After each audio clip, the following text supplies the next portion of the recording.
It's funny how sometimes you see these organizations, these companies, right? They hit this incredible success, growth. Maybe they even like change the whole game. Yeah, absolutely. But then something just feels different. Maybe they're still making money, they're still operating, but that spark, that clear direction they had, it seems to just fade. That is precisely the situation the book talks about. It calls this the pitfall of success. Pitfall of success, okay. Yeah, it's this trap that organizations can easily fall into when they start to lose sight of why they started in the first place. Their core belief, their WHY. Right, the WHY. So if that's the foundation, what actually happens when it starts to get, fuzzy? What takes its place?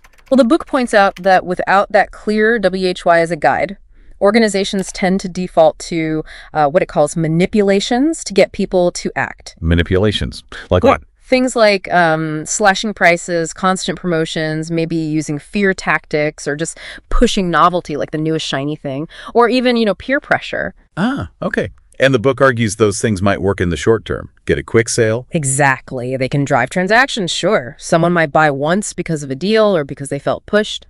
But it doesn't build real loyalty. Not the lasting kind. No, not at all. Because the motivation isn't internal belief, it's external pressure. It's fragile. It doesn't create that deep connection or trust. So how does a company that had a strong WHY actually lose it?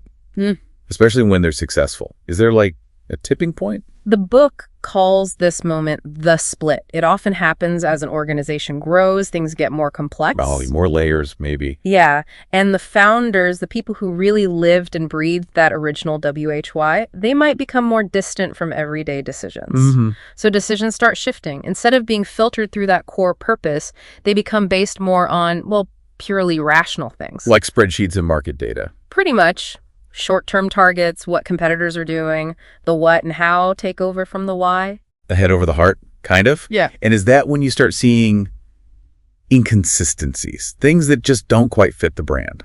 That's exactly it. When that WHY isn't the main filter anymore, consistency really suffers. The book has this great analogy, the celery test. The celery test, okay. Imagine your personal WHY is to be healthy. You go to the store, you see broccoli, maybe some M&Ms and celery. They might all seem like okay options depending on how you frame it. But if your WHY is specifically about getting vitamins and fiber, the M&Ms don't fit right. The celery test says you only bring into your organization, your brand, things that clearly align with your specific WHY. So without that clear filter, you start making purely rational decisions, maybe grabbing the M&Ms because they seem appealing, or data suggests a market for them, even if they don't align. And that leads to actions or products that confuse people. They don't make sense. Okay, I can see that. Like, didn't Volkswagen try to make a super high-end luxury car? The Phaeton? Yeah, that's a perfect example from the book. VW's whole identity, their perceived WHY, was being the people's car, affordable, reliable. Right. So this ultra-luxury sedan, even if it was a good car technically, it just felt inconsistent. It didn't align. It didn't pass the celery test for VW. Exactly. Or think about Dell. They were so defined by what they made computers. Their identity wasn't really built around a bigger WHY. So when they tried selling other stuff, people didn't really go for it in the same way. It wasn't clear why Dell was suddenly selling TVs or MP3 players. The connection wasn't there. And the book also mentions Walmart, doesn't it?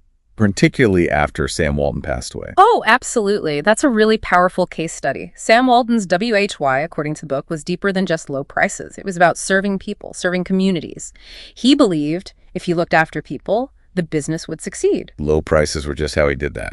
Exactly. Low prices were a mechanism, a HOW. But after he was gone, the sources suggest that focus shifted. Low price became the goal, effectively the new WHY. And the consequence. Well, that shift away from the deeper purpose reportedly led to trust issues, controversies over labor practices, community pushback. They lost that connection Walton had built, replacing it with a manipulation low price, which is much easier for others to copy or for people to become skeptical about. Wow. So losing that WHY isn't just some vague philosophical problem. It hits the bottom line, it hits trust, it hits everything long term. For sure. The book really drives home that sticking to your WHY isn't just, feel-good idealism. It's actually the practical bedrock for building real loyalty, the kind that helps you navigate tough times and inspires people. It really makes you pause and think about the brands and organizations you interact with, doesn't it? Yeah. Can you actually feel their WHY, or does it just feel like they're pushing something on you. Right. And understanding that difference, this whole idea of the pitfall of success, helps explain why some organizations just consistently resonate and inspire that fierce loyalty decade after decade. While others, even ones that look successful on the surface, seem to kind of struggle to maintain that genuine connection. Mm-hmm.